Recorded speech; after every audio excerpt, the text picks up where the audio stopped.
OBC महिलाओं को आरक्षण देना होगा। इस बिल पर आप लोगों को अलग से कोटा क्यों चाहिए? महिलाएं तो महिलाएं हैं, महिलाओं में जाति क्यों? अलग से आदमी है तो ओबीसी की महिलाएं आएंगी तभी तो बोलेंगी कुछ, तभी तो किसी की आवाज उठाएंगी वो। 2029 का लॉलीपॉप दे रहा है बीजेपी सरकार, सबसे झूठी सरकार। महिलाओं का इतना मान सम्मान करते थे, ये तुरंत पास करवाए ना। जब रात में ये हर चीज बदल देते हैं, रात में सारी पॉलिटिक्स खेल लेते हैं। क्या आरक्षण रात में आरक्षण का लागू नहीं कर सकते क्या ये लोग? जब बिना आरक्षण के आपको मिल रहा है आपका अधिकार, तो आरक्षण क्यों चाहिए? कहाँ मिल रहा है आप ये बताओ, कहाँ? हम थे, लेकिन इतने ज्यादा पुरुष के आगे हम महिलाएं असहाय हैं।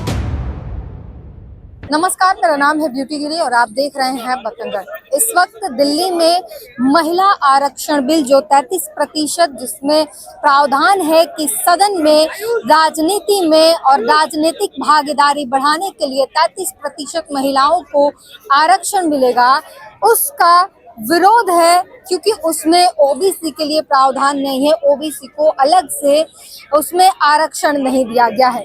एससी एसटी के लिए है कि जो एससी एसटी की सीटें आरक्षण है उसमें महिलाओं को आरक्षण मिल जाएगी 33% जो सीटें पहले से आरक्षित है, लेकिन ओबीसी के लिए प्रावधान नहीं है। आपको बता दें कि ओबीसी के लिए ऐसे भी कोई सीटें रिजर्व नहीं है और कोई आरक्षण का प्रावधान नहीं है। ओबीसी जितने भी कैंडिडेट होते हैं वो जनरल सीट से ही जाते हैं और इसके बाद से ये यहाँ पर मांग है कि महिलाओं को आरक्षण होनी चाहिए। जो ये नया बिल आ रहा है, कोटे के अंदर कोटा में चाहिए, SC ST एंड ओबीसी के लिए भी इसमें प्रोविजन होना चाहिए। ये हमारी मुख्य मांग है। जब 2023 में इस बिल को लेकर आए थे, हमारी पार्टी ने तब भी इसका पूरा समर्थन किया था, लेकिन ये कहा था कि इसमें इस वर्ग के लोगों को भी, महिलाओं को भी शामिल किया जाना चाहिए। लेकिन सरकार कह रही है कि ये बिल महिलाओं को सशक्त करने के लिए है। अगर जातियों में कोटा बांटेंगे तो ये बिल ही कमजोर हो जाएगा। मैडम, आपको यू नो वेरी वेल कि इस वर्ग की महिलाओं को सदियों से दबाया जा रहा है और फिर ये कोशिश की जा रही है कि उनको फिर से दबाया जाएगा, क्योंकि आप अच्छे से जानते हैं कि अगर रिजर्वेशन इनको नहीं मिलेगा तो ये लोग इसे नहीं उभर पाएंगे, नहीं आ पाएंगे।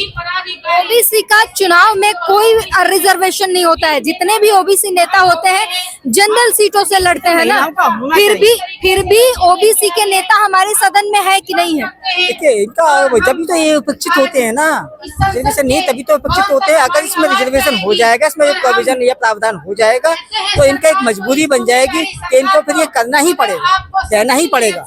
मैं कह रही हूँ कि जब बिना रिजर्वेशन के आपको वही अधिकार मिल रहा है, बिना रिजर्वेशन के हमारे पास 150 के करीब नेता है जो सदन में है, तो फिर रिजर्वेशन की जरूरत क्यों है? नहीं हो पाएगा। इस वर्ग की महिलाओं को नहीं मिल पाएगा, क्योंकि इस वर्ग की महिलाओं में वो इतनी कुवत नहीं होती, उतनी दबंगपना नहीं है जो अन्य वर्ग की महिलाओं को या अपर कास्ट की महिलाओं में होता है, या उनके लोग उनको पुश करते हैं आगे बढ़ाने के लिए। अगर ये रिजर्वेशन हो जाएगा तो इस का एक जरिया होगा आगे बढ़े, इस वर्ग की महिलाओं को आगे बढ़ने का। क्यों नहीं मिलेगा? क्यों आपको लगता है कि पार्टियां ओबीसी की महिलाओं को पार्टियां टिकट नहीं देंगी? ओबीसी की महिलाओं को आज की तारीख में कितनी ओबीसी महिलाएं हैं जो उसमें संसद में है या राज्यसभा में है?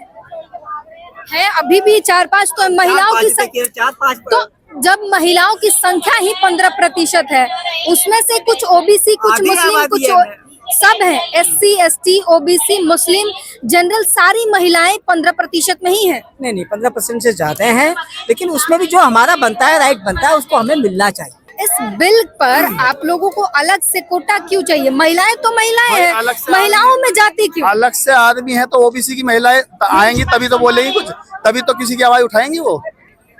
हाँ, ओबीसी की महिलाएं आएंगी तभी तो आवाज उठाएंगे। घर में बैठ कैसे आवाज उठा लेंगी वो? लेकिन महिलाएं आरक्षण से ही आएंगी। अगर आरक्षण नहीं मिला तो वो नहीं आएंगी, ये क्यों लगता है? बिना आरक्षण के कैसे टिकट मिल जाएगा? वो कैसे टिकट नहीं मिलेगा तो वहाँ कैसे आएंगी वो? जब उनको टिकट मिलेगा तभी तो जाएंगे वो। बिना आरक्षण का टिकट नहीं मिलेगा, कैसे मिल जाएगा? बताओ कितने टिकट मिले आज तक? आप देखो, दिखाओ, आप लिस्ट उठा के दिखाओ आज तक कितने टिकट मिले बिना आरक्षण। अभी तो महिलाओं को ही टिकट नहीं मिलता। महिलाओं को टिकट नहीं। जितनी महिलाएं हैं उसमें से ओबीसी भी महिलाएं हैं, ST भी महिलाएं हैं, SC भी है, जनरल भी है। 1% भी नहीं, 1% भी नहीं। ओबीसी SC 1% भी नहीं है। 1% भी कहाँ है? नहीं है। आरक्षण के थ्रू ही आएंगी महिलाएं, आरक्षण के थ्रू आएंगी। क्या कहना चाहिए? बातों को टाल रखी है, उसको अभी जारी कर दे तो ज्यादा बेहतर। कौन सी बातों को टाल रखी है? जो सीटें, SC सीटें, ओबीसी के। OBC की बातें जो रख रखी है उसको अभी जारी किया जाए तो आगे ज्यादा बेहतर। लेकिन सरकार कह रही है कि महिलाओं की जाति नहीं होती, महिला खुद एक जाति है। तो है ही है, जातिवादी लेके चलोगे तो कहाँ तक महिला जाए। इसको तो पूरा संसार है, महिला नहीं है तो संसार भी नहीं है। और ये जो 2029 का लॉलीपॉप दे रहा है बीजेपी सरकार, सबसे झूठी सरकार, महिलाओं का इतना मान सम्मान करते तो ये तुरंत पास करवाए ना। जब रात में ये हर चीज बदल देते हैं, रात में सारी पॉलिटिक्स खेल लेते हैं। क्या आरक्षण रात में आरक्षण का लागू नहीं कर सकते क्या ये लोग? और हमारा कहने का तो ये है बीजेपी सरकार से, जैसे सरकारी स्कूल है, जो प्राइवेट स्कूल है उन्हें भी बंद करा जाए, वो सरकारी हो जाए सारे स्कूल। और जो प्राइवेट हॉस्पिटल है वो भी सरकारी हो, ताकि नेताओं से गरीबों का सबका इलाज एक ही में हो और सबको एकता में लेके चले। यहाँ ये ऊंच नीच, हिंदू खतरे में, मुस्लिम खतरे में, बस यही करा के लोगों को जंजाल में फंसा दिया बीजेपी सरकार ने। और जनता इतनी पागल हो चुकी है। और रही है आरक्षण की बात है, 2029 का हमें झुंझलाबाजी मत दो, 2029 हमने नहीं देखा। हमें प्रेजेंट का काम चाहिए, प्रेजेंट का। जैसी रात में तुम हर चीज बदल देते हो, ऐसी रात में दिन में ही ये चीज लागू आज ही करो। मेरे पीछे जो है महिला आरक्षण बिल का जो है तमाम विरोध है और नारे भी लग रहे हैं, मोदी हाय है कि क्यों नारे लगा रहे हैं, क्या मांगे हैं आपकी? मांग हमारी बस इतनी सी है, 33% जो हमें आरक्षण दिया जा रहा है उसका हम स्वागत करते हैं, लेकिन उस कोटे में हमें कोटा दिया जाए। ओबीसी महिला, SC महिला को कोटा अलग कर दिया जाए। उसका कारण ये है कि जो जनरल कैटेगरी है वो पैसे से हर तरह से मजबूत है, लेकिन ओबीसी इतना मजबूत नहीं है, SC इतना मजबूत नहीं है कि उनके सामने फाइट कर सके। जब जनरल कोटा लागू, जब पूरे तरीके से 33% महिला कोटा लागू किया जाएगा, उसमें जनरल ही महिलाएं हावी हो जाएंगी। इसलिए बराबरी में, समानता में लाने के लिए हमारी मांग है कि कोटे में कोटा देकर सभी को समानता में लाया जाए। जो देश की आधी आबादी महिलाएं हैं उनको बराबरी में लाए। जब बिना आरक्षण के आपको मिल रहा है आपका अधिकार, तो आरक्षण क्यों चाहिए? कहाँ मिल रहा है, आप ये बताओ कहाँ? हम थे, लेकिन इतने ज्यादा पुरुष के आगे हम महिलाएं असहाय हैं। हमारे पास ना तो उतना इनकम का स्रोत है बेटा, सुन लीजिए। आप पत्रकारिता करते हैं, इसीलिए महिलाओं को आरक्षण दिया जा रहा है। लेकिन कोटे में कोटा, एक बात बताओ, जो जनरल कैटेगरी के लोग हैं वो उनके पास संसाधन है, सब कुछ है, वो अपनी पत्नी के ऊपर लगा देंगे, लेकिन हमारे ओबीसी के पास इतना नहीं है वो अपने पत्नियों के पास लगा पाएंगे। अब बात को समझिए इस चीज को। हम महिलाएं बहुत संघर्ष करती हैं, लेकिन हमें कहीं कोई स्थान नहीं मिल पाता है। अगर आरक्षण हो जाएगा तो हमें स्थान तो मिलेगा। अब इस चीज को समझिए। मैं विरोध नहीं कर रही महिला आरक्षण का, मैं ये कह रही हूँ कि आरक्षण इस बिहाफ पे होता है कि आपको आपका अधिकार मिले। बाबा साहब ने भी इसी के लिए आरक्षण दिया कि जब आपकी भागीदारी बराबर की हो जाएगी तो आरक्षण की जरूरत नहीं पड़ेगी। अभी महिलाओं की भागीदारी बराबर नहीं है, इसलिए महिलाओं को लाया जा रहा है। अब इसमें कोटा अगर ओबीसी के लिए मांग हो रही है, तो जब ओबीसी समुदाय के नेता हैं बिना आरक्षण के, तो महिलाएं भी हो सकती हैं। महिलाओं में इतनी पावर है, इतनी समझ है कि वो उन्हें टिकट ले सकती हैं वो अपने दम पर बिना आरक्षण के। बिल्कुल सही कह रहे हो। लेकिन आप दूर मत जाइए। बीजेपी में ही टिकट लेने के लिए कितना समझौता महिलाओं को करना पड़ता है, इस बात से आप सहमत हो कि नहीं? हो ना, आप इस चीज से सहमत? तो क्या सभी महिलाएं अपना शरीर बेचेंगी? आप ये बताओ। बिल्कुल नहीं। उनके पास अगर पैसे नहीं हैं, वो मेहनत करना चाहती हैं, उतना जो पूंजीपति लोग हैं, चाहे वो ओबीसी के पुरुष हो, पैसे वाले ही लोग चुनाव जीत रहे हैं, आप देख रहे हो।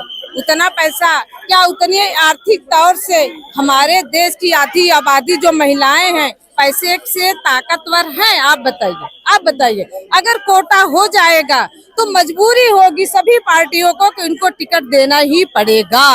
तो कहीं न कहीं से कम पैसे में भी महिलाएं चुनाव लड़के जीत कर संसद में आ करके जो हमारी बहन बेटियों के साथ गलत व्यवहार हो रहा है, रेप हो रहा है, उनका मर्डर हो रहा है, उन सबके लिए लड़ सकती हैं। आप बात को आप समझ सकते हो, इस चीज को समझ सकते हैं। हम बहुत संघर्ष करते हैं, बहुत संघर्षशील है, लेकिन हम पैसे से कमजोर हैं। फाइट कर पा रहे हैं। ओबीसी को आरक्षण देना होगा, देना होगा, देना होगा, ओबीसी महिलाओं को आरक्षण देना होगा, देना होगा, देना होगा, ओबीसी महिलाओं को आरक्षण देना होगा, देना होगा, देना होगा, 2027 की जनसंख्या के हिसाब से देना होगा, देना होगा, देना होगा, ओबीसी महिलाओं को आरक्षण लागू करो। लागू करो, लागू करो। भारत एक विविधताओं का देश है। भारत में अनेकों जाति, अनेकों धर्म के लोग रहते हैं, अनेकों संस्कृतियों के लोग रहते हैं। भारत में जनसंख्या में आधी आबादी कम से कम महिलाओं की आधी आबादी है, और उसमें आधी आबादी ओबीसी महिलाओं की है। और अगर SC ST महिलाओं को भी जोड़ लिया जाए तो ये आबादी जाके बैठती है लगभग 85%। तो ये अगर ओबीसी महिलाओं को अगर आरक्षण नहीं दिया जाता तो क्या इस देश की आधी आबादी ओबीसी महिलाओं के साथ धोखा नहीं होगा? हमारी ये मांग है कि जो जाति के डाटा 2027 में आएगा उसके हिसाब से आरक्षण आप लागू करो, और SC ST के साथ साथ ओबीसी महिलाओं को भी आरक्षण दो।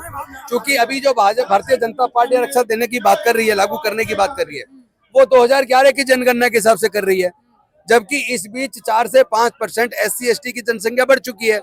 तो अगर 2011 की जनगणना के हिसाब से आरक्षण महिलाओं का लागू होता है तो इसमें कम से कम 30 से 35 सीटों का नुकसान SC ST को होगा, और ओबीसी की महिला को तो देने की बात ही नहीं हो रही है।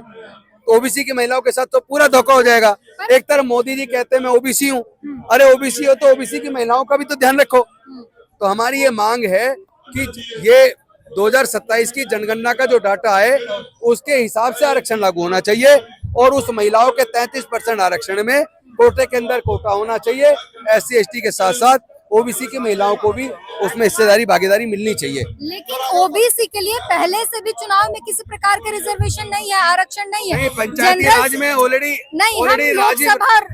राजीव गांधी जी ने पंचायती राज का जब वो कानून लेके आए थे उसमें SC ST के साथ साथ ओबीसी महिलाओं के लिए भी आरक्षण दिया गया है। तो अगर वहां हो सकता है तो फिर लोकसभा के अंदर क्यों नहीं हो सकता? पर हम महिलाओं की बात नहीं कर रहे हैं, नॉर्मल जो चुनाव होते हैं उसमें SC ST के लिए सीटें रिजर्व है, ओबीसी के लिए अलग से कोई नहीं, तो रिजर्वेशन अगर ओबीसी के साथ पहले से अन्याय हो रहा है तो क्या आप चाहते हैं अन्याय ही होता रहे?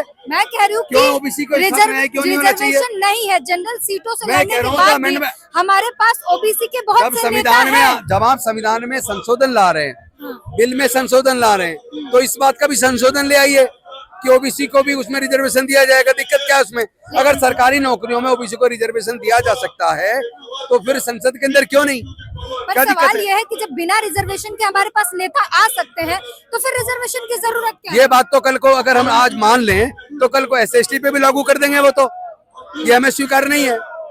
ठीक है, तो ये कह रहे हैं कि ये जो पहले से ओबीसी के लिए रिजर्वेशन नहीं है उसमें अब भले सुधार कर दिए जाने चाहिए और ओबीसी के लिए रिजर्वेशन कर दिए जाने चाहिए। अगर हम ये मान लेते हैं कि ओबीसी के लिए रिजर्वेशन नहीं है और नेता हमारे पास फिर भी हैं, तो कल को ये SC ST के लिए भी हटा देंगे, तो हम ये बात नहीं मानेंगे। एक स्पष्ट जवाब इधर से मिला, हालांकि इस पर आप कितने संतुष्ट हैं इस जवाब से और इस विरोध को लेकर, इस मांगों को लेकर, या आप अपनी राय हमें कमेंट बॉक्स में जरूर बताइएगा।